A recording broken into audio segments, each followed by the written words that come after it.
Forensic department పంపిస్తాము. అది కానీ 2024 తేలితే, అది బోగస్ అని తేలితే మాత్రం ఎవరిని వదిలేది లేదు. అదేవిధంగా నాకు కూడా శాంతి గురించి తెలియని ఎన్నో విషయాలు ఈ మధ్య తెలిసాయి. సో రామకృష్ణ గారు సార్ కూడా చెప్తారు తన మాటల్లో జరిగిన విషయాలు ఏంటి, శాంతికి ఉన్న నెక్సస్ ఏంటి. ఈ ముగ్గురు అంటే శాంతి కాలింగ్రి నా భార్య, అదేవిధంగా విజయసాయి రెడ్డి గారు ఎంపీ, తర్వాత కోతిరెడ్డి, వీళ్ళ ముగ్గురు మధ్య ఏం జరుగుతూ ఉంది, నాకు పెళ్ళైన తర్వాత నాకు తెలియకుండా బ్యాక్ ద ఎండ్ ఏం జరుగుతూ ఉంది అనేది రామకృష్ణ సార్ కూడా తన మాటలు కొన్ని చెప్తారు.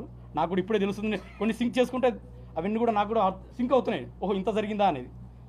సో ఇది సార్ జరిగింది. సో ఏ తర్వాత నాకు కావాల్సింది